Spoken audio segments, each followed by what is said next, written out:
cá đấy nó vẫn đầu tiên.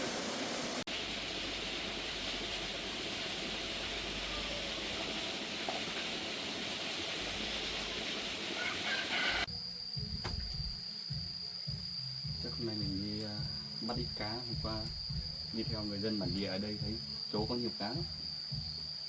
Mình bắt ít thì mình để làm thực phẩm dự trữ. Nếu mà có nhiều mình đi bán. Chắc đi thôi, trời cũng không nắng lắm.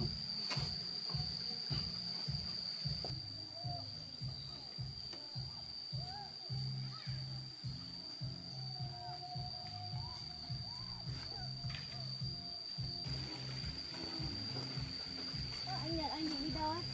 Cá. Em bảo hôm nay rảnh rỗi xong rồi em hôm nay chơi anh. Chơi á? Anh đang định đi bắt cá. Thế hôm nay không có việc nào hay? Hôm nay em cũng không có việc gì anh ạ, nên là em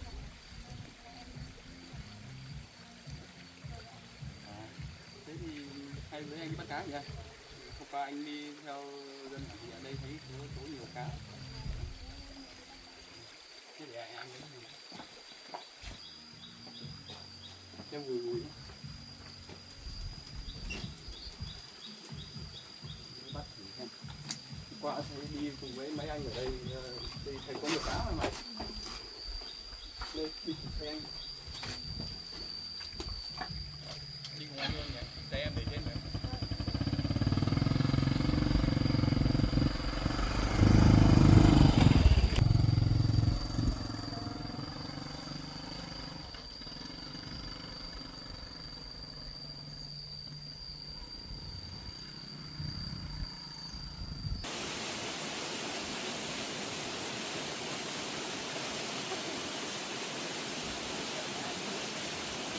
Trơn dày cũng trơn.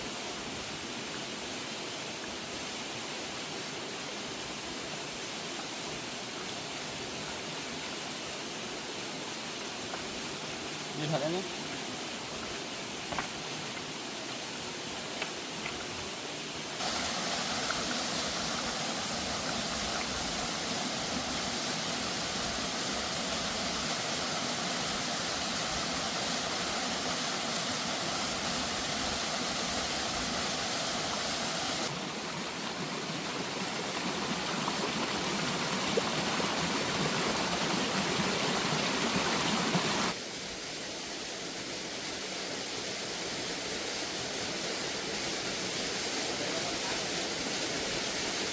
Trong người làm gì ở cá ở đây?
Chứ anh dân bản địa đi nhiều cá mà.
cua này em ơi.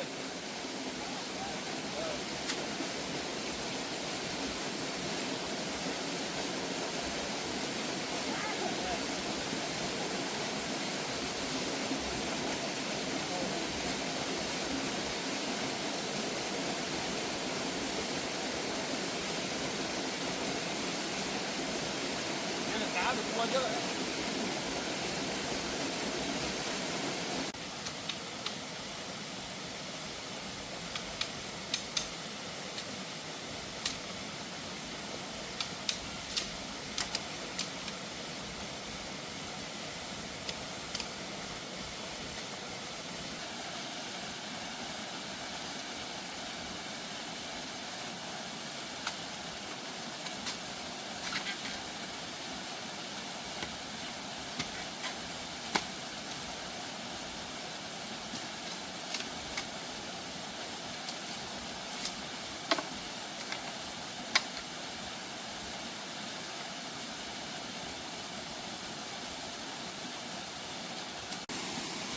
Tấm này xong rồi em ạ.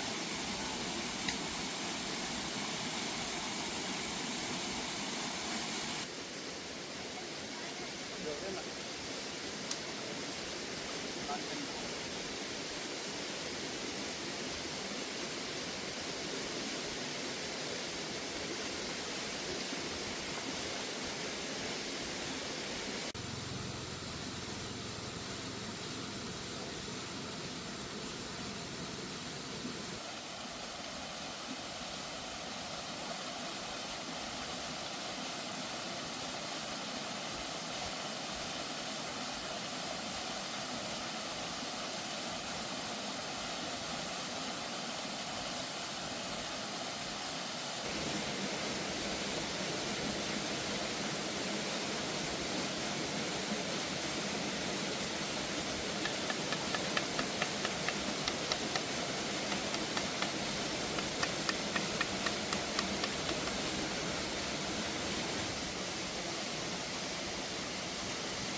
lấy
cũng muộn này em ạ, mai được xem. Nhưng mà có cá ở đây nó rất đầu tiên rồi.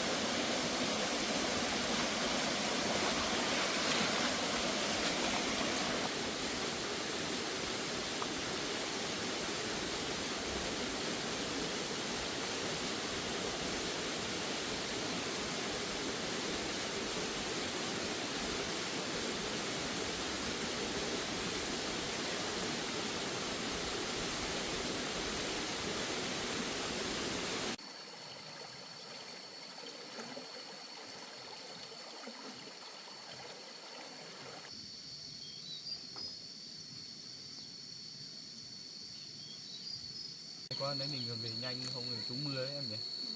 To lắm Mà to thật đấy. Lúc đấy cũng đưa em về nhà thay quần áo, anh thấy bác đi lại được anh cũng mừng. giờ bố em đỡ nhiều anh. Đi lại được là tốt, không phải đau lâu ấy, đi lại khó khăn mình cũng bất tiện. Cái cá kia, cái chỗ mình làm cái bè cá kia, mình đợi một lúc, mai mình đi xem. Mai đi xem cho nó. Không biết có được con nào không nữa. Mình chẳng biết được nhưng mà lấy đuổi thì thấy nhiều lắm, có nhiều lắm. Mình cứ để cho nó qua một đêm, nếu mà nước chảy xiết xuống ấy, thì cá nó hay xuống theo nước ấy. Nó xuống thì nó sẽ ở trong bè của mình. Mong là không được nhiều, được vài con được nha. Được bữa được anh. Anh cũng không biết đâu, hôm trước anh đi theo dân bản địa anh qua đấy. Anh đi theo bản địa đi và cái chú đang lặn ở đấy. Có cá, anh nay anh đi xem có không. Anh mua than được cỏ nhiều quá, rộng hết.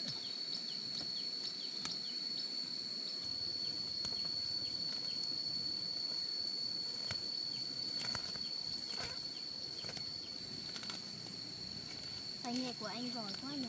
Anh trồng cái gì cũng chết tốt anh.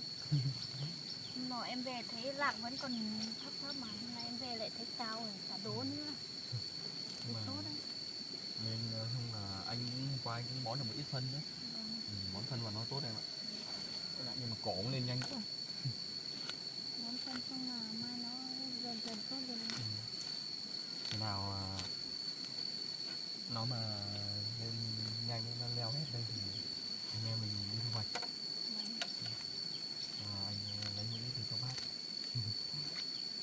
Quan trọng là nó có khai quả không? Anh nghĩ là nếu mà bón phân được thì chăm được thì tốt lên nó khai quả nhiều lắm em ạ. Nếu mà thất bại thì mình lại làm lại đúng không em? Vâng. Đúng rồi anh ạ. Mình phải kiên trì thôi. Cố gắng. Nếu mà mình trồng được xong mình tự có cái nguồn thu nhập của mình ấy, nó cũng sẽ đỡ vất hơn là mình đi mua ngoài.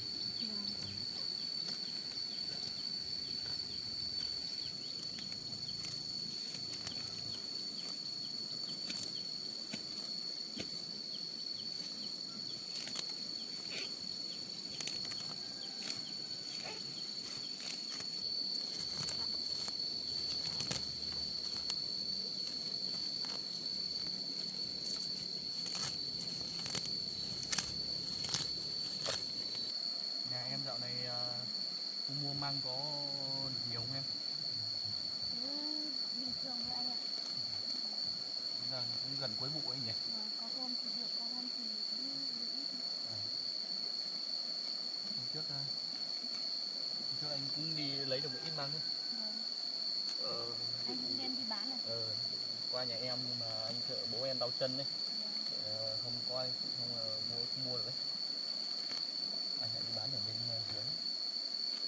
Em thì thỉnh thoảng thì ở nhà thì em vẫn hộ bố mua đặt. Rồi bố em đỡ đau rồi đi lại được thì cũng dễ rồi em nhỉ. Cái bất. Còn cố gắng. Ban ngày nếu mà thu mua được càng nhiều thì càng có thu nhập nhiều.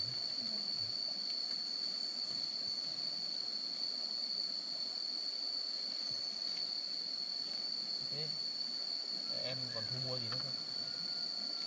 Không anh ạ, mới mang thôi. Măng. Kiểu bố em cũng đau chân cũng không đi lại được xa nên là em cũng không mua nhiều. Làm nghề nó đỡ mất. Nếu mà thu nhập đều thì thu nhập ổn thì mình cũng không lo em. Đỡ vất anh ạ.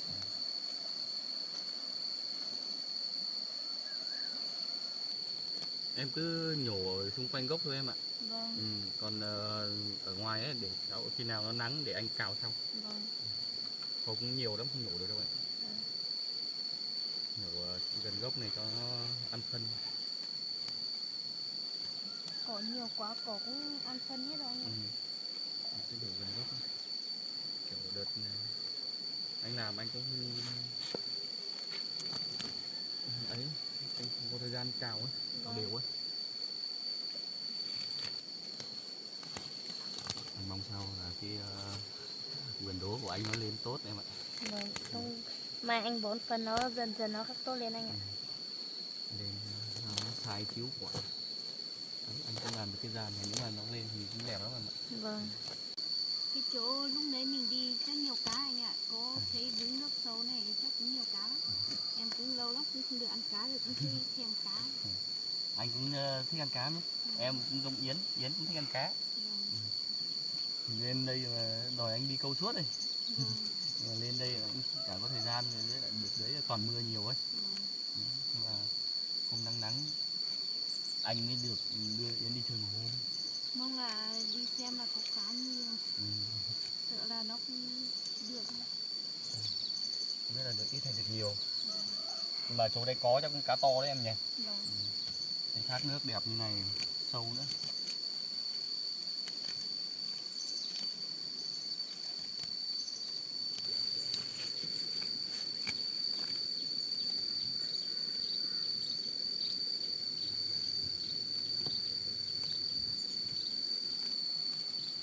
Mà anh ơi, bí đây anh không làm dàn như đố này à? Mai nó Bí sai này quả. là bí siêu quả em ạ. Anh cho nó leo ở dưới thôi. Anh bây giờ anh chỉ rơm được cái này, mai nó leo ở dưới nó mới lên mới tốt em ạ. Mới sai nhiều quả. Cái này thì anh trồng cái loại siêu quả thì anh không trồng siêu ngọn. Siêu quả nó được nhiều hơn. Ngọn thì nó mình cắt ấy, nó sẽ được ít hơn. Với lại người ta cũng thích ăn quả nhiều hơn đấy. Bí này quả nó cũng nhỏ nhỏ thì ăn ngon lắm. Anh lấy dâm rải rưỡi mai nó đỡ phải dầm cỏ. Đúng rồi, nó phải rậm với lại là rơm cũng làm phân luôn đấy em. Tốt lắm. Mong sao là cái vườn rau này của anh nó càng ngày càng phát triển, nó lên nó tươi tốt, nó không bị sâu hiếp ăn nhiều ấy. Anh có thêm một nguồn thu nhập nữa. Anh chăm chỉ quá, cái gì cũng làm được. Giờ biết sao cho em ạ, một mình vẫn phải cố gắng em ạ. Mà lúc nãy anh nói đến bạn Yến ấy, qua em vừa nói chuyện với bạn Yến. Thấy bạn Yến vui vẻ, nó đi có nhiều bạn bè. Xong là cũng vui á. Nhưng mà chỗ anh Hùng thì em không nói, sợ bạn Yến lo cho anh. Nên là em không nói cho bạn Yến biết. Cảm ơn em nhé. Kiểu anh một mình, xong là bạn Yến nó đi xa nữa. Xong là em cũng không muốn cho bạn Yến biết sự thật, sợ nó lo, xong là học hành không ổn ấy anh ạ. Đúng rồi. Thì anh cũng lo, anh cũng không bảo Yến, cũng chả bảo bố nữa. Sợ bây giờ hai bố con nhà lo lắng không làm được việc gì nữa em ạ. Nghĩ nhiều. Hôm qua là hai cô bạn thân gọi điện nói chuyện nhau.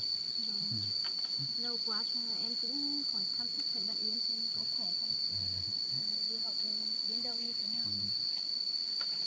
Thế anh gọi Yến bảo là mấy nữa mà được nghỉ ấy, lại lên chơi. Yến cũng bảo là hôm nào lên rồi lại đưa Yến ra nhà em chơi ấy. Nếu nào bạn Yến về anh lại đưa bạn Yến ra nhà anh chơi. Đi cho cái nhà bất tử, ở đây cũng chẳng có bạn gì. Yến cũng thích đi nhà em chơi, nhắc suốt đấy.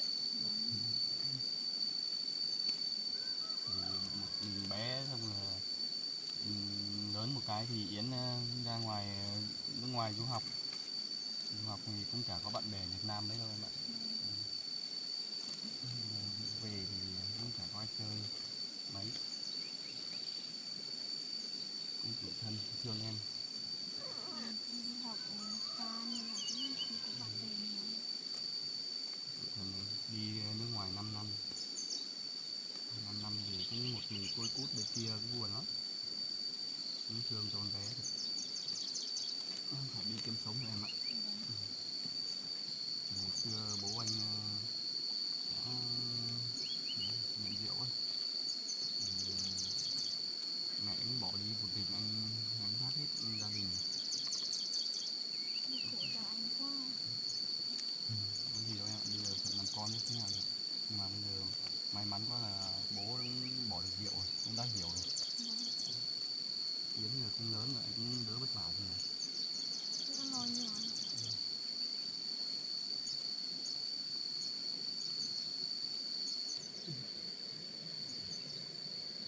Mai trồng thêm củ cải trắng nữa. Ít mướp nữa.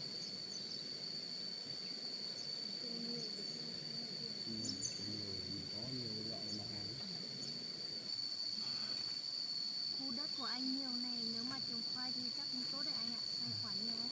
Anh cũng dự định trồng khoai mà em ạ. Vâng. Vì trồng để sau này nếu mà anh chăn nuôi nữa thì anh cũng để mình sử dụng luôn đấy. Vâng. Nhưng mà bây giờ một mình anh cũng không làm kịp nữa. Cứ để Làm dần nha anh ạ. Cái anh gì nó cũng phải có cái lý do riêng thì nó. anh để anh trồng hết chỗ rau này xem. Anh để xem anh trồng khoai ở chỗ nào cho nó hợp lý.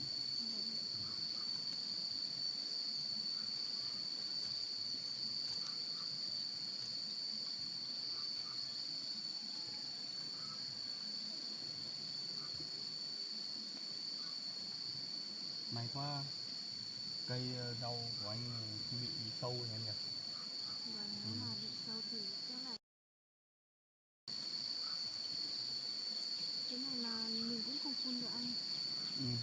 Không, anh muốn làm nói chung là rau sạch thôi em ạ. Vâng. Cho nó an toàn. Nhưng mà cũng may là không có sâu, nếu có sâu thì sợ là Cắn chắc hết lá không này. ăn. May quá đấy. Có một hai gốc vẫn bị nhưng mà nó đỡ. Con gốc này thì có sâu ăn một ít em ạ. Nếu mai mà sâu ăn thì anh nhìn thấy sâu thì Đúng bốc rồi. cái sâu nó là mai mốt nó mới không lên. Thấy thì mình bắt đi thôi em ạ. Nhưng cái này chắc chạy rồi, không thấy.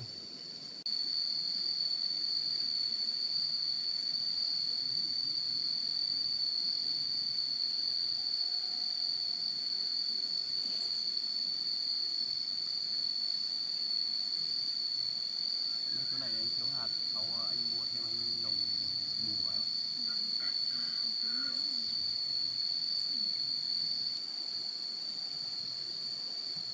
Thôi được rồi em ạ. Cái chỗ này để hôm nào nắng để anh cào sau.